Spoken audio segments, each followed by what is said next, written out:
crois qu'il faut bien en prendre conscience. Alors, il y a une nouvelle génération qui ne connaît pas bien l'histoire, mais que jusqu'en 89, vous aviez un monde soviétique, très, très dense, très dur, et puis un monde de la liberté qui était en fait à l'époque, comme disaient les Occidentaux.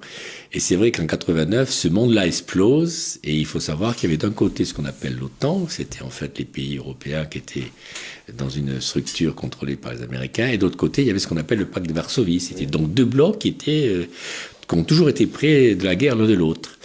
Et il s'est trouvé que dans cette période-là, il faut bien comprendre, il y a eu deux hommes qui ont été extraordinaires, Gorbatchev et puis Bush, le père Bush, vous savez, et les deux avaient des liens très proches entre eux. Moi, plusieurs personnes m'ont dit qu'ils avaient des liens très proches. Et alors, le père Bush dit à Gorbatchev, écoute, tu peux pas continuer à laisser cette Union soviétique et ce pacte de Varsovie aussi lourd, aussi menaçant pour les libertés du monde. Et Gorbatchev dit, très bien, oui, il n'y a pas de problème. Et donc, je vais faire exploser le pacte de Varsovie et je vais faire exploser le RSS, ce qu'il a fait d'ailleurs. Mais en contrepartie, dit-il, vous m'assurez, vous les Américains, que l'OTAN reste dans ses frontières, c'est-à-dire en fait les frontières de l'ancienne Europe, c'est-à-dire en fait ça s'est arrêté à l'Allemagne et à la France et, voilà. Et l'Angleterre, enfin, c'était vraiment les premiers pays de l'Union européenne. Il dit oui. Et d'ailleurs cet accord a été signé en 1994 où il y a eu ce qu'on appelle une fondation pour la paix faite par l'OTAN et dans laquelle les Russes ont signé cette fondation pour la paix, je ne sais pas si fondation pour la paix ou partenariat pour la paix, et dans laquelle les Russes, les Américains ont bien signé que l'OTAN restait à ses frontières. Sauf que par la suite, vous aviez, quand les pays du RSS ont explosé, vous aviez tous les pays de l'ancienne Union soviétique, qui étaient les pays européens, qui étaient la Tchécoslovaquie, la Pologne, les pays baltes. Et eux, si vous voulez, ils avaient supporté le communisme pendant très longtemps. C'était très dur, hein, c'était pas un régime de liberté. Et donc, ces pays-là ont dit, nous, on voudrait rentrer à l'Union européenne. Mais l'Union européenne, vous savez, il y avait des critères très lourds. Et donc, c'était compliqué. Par contre, à l'OTAN, il suffisait de demander, et puis l'OTAN disait oui. Et le problème, c'est que les Américains et les Européens ont accepté que tous ces pays, il fallait bien qu'ils trouvent une structure pour les accueillir, rentrent dans l'OTAN. Et en face, il n'y a plus tellement de réactions parce il faut savoir que de 89 à 2001, pratiquement, c'est les Américains qui dirigeaient la Russie. C'est eux qui ont fait et la Russie, l'économie russe s'effondre. Et tous ces pays, voilà, l'économie s'est effondrée. Et tous ces pays-là, si vous voulez, sont rentrés au moment où la Russie était très faible. Mais quand arrive Poutine, c'était un autre personnage. Et Poutine, la première chose qu'il fait, il fait d'abord un discours européen qui était pratiquement le discours de Robert Schuman quelques années plus tôt. C'était vraiment, il voulait rentrer dans l'Europe. Il a d'ailleurs demandé de rentrer dans l'Union européenne. Et il demande aussi, il voit le président Clinton, il dit « je voudrais rentrer dans l'OTAN ». Et le président Clinton lui dit « je suis d'accord ». Je ne sais pas si vous imaginez. Il était d'accord pour que la Russie rentre dans l'OTAN. Sauf quand le père Bush est arrivé, ils ont bloqué. Et en ce qui concerne l'Union européenne, c'est pareil. C'est que les fonctionnaires de Bruxelles ont bloqué. Parce qu'on est toujours déjà sous la dépendance, si vous voulez, des Américains. C'est-à-dire qu'on a une Union européenne très dépendante des Américains et qui considère, les Américains ont toujours eu peur s'il y avait une grande alliance entre l'Union européenne et la Russie. S'il y avait eu la grande Russie ou la grande Europe, comme le voulait Mitterrand et comme le voulait Charles de Gaulle, les Américains auraient été beaucoup plus faibles. Et ils ont toujours tout fait pour casser cela. Alors par la suite, si vous voulez, donc l'OTAN progresse et en 2006, l'OTAN décide de faire entrer l'Ukraine et la Géorgie, qui sont les deux pays, les mamelles de la Russie, dans l'OTAN. Alors là, ça a été la guerre. Et en 2008, et comme j'étais sénateur, c'est le conseiller du président Sarkozy qui m'a raconté l'histoire, après la réunion, il y a une réunion à Budapest avec le fils Bush, qui était maintenant président de la République, qui était président des États-Unis, Angela Merkel, le président Sarkozy et le président Poutine. Et l'histoire m'a été racontée comme cela. Vous avez Poutine qui arrive fou de rage, alors c'est des images, c'est pas la réalité exacte, voit Sarkozy, il dit écoute, ce n'est pas possible. Si jamais vous acceptez, vous les Européens, que l'Ukraine et la Géorgie rentrent dans l'OTAN, ça sera la guerre. Et Sarkozy lui dit écoute, enfin je traduis, j'ai pas les mots exacts, écoute, arrête, tu nous emmerdes, il dit arrête, ça suffit. On te dit que nous, l'Ukraine et la Géorgie ne rentreront pas dans l'OTAN, et d'ailleurs on l'a dit à Bush, et c'est pas question qu'ils rentrent dans l'OTAN, et en plus de ça, le Conseil européen que nous maîtrisons, ils ne rentreront pas dans l'OTAN. Et ça s'est arrêté là, et quand même. Sauf que, on a toujours senti la progression des Américains, qui poussaient.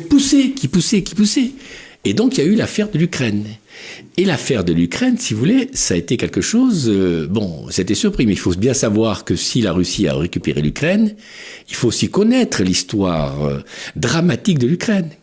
Il faut savoir que dans les années 30, les communistes, les années 33-34, c'était Khrouchtchev à l'époque, qui était un jeune permanent de Staline, ils ont organisé la famine dans un pays qui est très riche, la famine en Ukraine, il y a eu 8 à 9 millions de morts.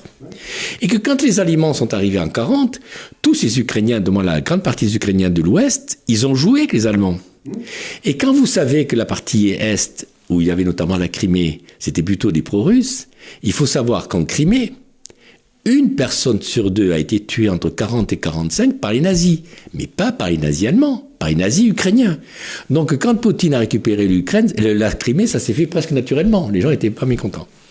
Et qu'est-ce qui se passe? Donc l'opinion, enfin, je veux dire, tout le G8 ou le G20 se fait surtout avec ce problème-là. Et puis le président Hollande organise à Normandie les 100 ans de la guerre de 14. Et alors là, il y avait le président Poutine, il y avait je crois que c'était le président Bush, ou peut-être Obama déjà. Et là, Hollande, dont souvent on critique, mais là, il était très efficace, parce qu'il a proposé à Angela Merkel, au président russe, aux Ukrainiens, au président ukrainien qui était là, de faire en sorte, si vous voulez, qu'on s'accorde sur une sorte de convention qui s'appelait l'accord de Minsk, oui, pour qu'on puisse trouver une solution pour régler le problème Ukraine-Russie, notamment avec le fait que la Russie s'était emparée de la Crimée. Et là-dessus, ça s'est fait grâce au talent d'Hollande. Mais ça patinait. C'était pas aussi simple. Et puis surtout, les Américains n'étaient pas dans l'opération. Ce qui était quand même extraordinaire. Pour la première fois depuis de nombreuses années, l'Europe prenait en charge un problème européen. De grande Europe. Peut-être pas d'Union européenne, mais de grande Europe. Et qu'est-ce qui se passe? Et alors, ça patinait un peu. Et moi, à l'époque, j'étais sénateur, j'étais président du groupe d'amitié avec l'Asie centrale. Et le 6 décembre 2014, je reçois un coup de fil de l'Élysée, enfin quelques jours avant. Monsieur le président Hollande va à Astana voir le président du Kazakhstan. Et comme vous êtes le président du groupe d'amitié, est-ce que vous pouvez venir avec lui? Je dis oui, bien sûr, c'était sympathique. On partait en avion présidentiel. Et donc on arrive à Astana. Et la nuit, on part à Almaty, qui est un peu la capitale économique. Et à Almaty, le lendemain matin, on a quelques réunions. Puis après, on devait repartir à Paris. Et là, j'étais avec un de mes collègues sénateurs, je vois le président Hollande qui s'approche de nous, qui dit, écoutez, bon, tout le monde part à Paris, mais vous venez avec moi, je vais à Moscou. Alors il dit en plaisantant, j'ai besoin d'otages, je vous prends tous les deux comme otages, si jamais il faut que je laisse des otages au président Poutine. Voilà. Pour y parfaire votre éducation, vous savez, comme faisaient les Chinois autrefois. Ce qui est intéressant, c'est que nous sommes donc allés en avion présidentiel à l'aéroport du Bourget de Moscou, enfin qui est l'aéroport privé, et là, le président Hollande est descendu, nous on est restés dans l'avion, on n'était pas négociateurs, et on a vu que ça a duré 3-4 heures, une négociation assez intense. Et on a vu d'ailleurs le président Poutine qui ramenait le président Hollande, on sentait d'ailleurs dans les gestes que c'était plutôt positif, et le président Hollande, vous savez, comme on était nous sénateurs, on avait, dans l'avion présidentiel, il y a toujours l'appartement, et puis vous avez les sièges d'honneur devant nous, comme on était sénateurs, on nous a mis au siège d'honneur, bon c'est... Et le président Hollande passe devant nous, alors on se permet moi-même et mon collègue, on dit, mais écoutez, président, ça s'est bien passé, est-ce qu'on peut vous poser des questions? Il dit, oui. Donc il nous a raconté plusieurs choses confidentielles que je ne dirai jamais, mais par contre, je me souviens à la fin, il dit, bon, maintenant il faut que j'appelle Merkel et Obama. Pourquoi? Parce qu'après ça, il fallait qu'ils fassent valider cet accord de Minsk au Conseil européen qui a eu lieu, je crois, le 6 février 2015, c'est-à-dire 2 mois après. Et donc, il a eu le soutien de Merkel, mais quand il y a eu le Conseil européen, ça a été une guerre terrible, où Angela Merkel et Hollande ont été obligés, face à l'offensive des Américains par le biais des Anglais, qui étaient encore à l'Europe, par le biais des pays baltes, par le biais des Polonais, qui essaient de démonter ces accords de Minsk.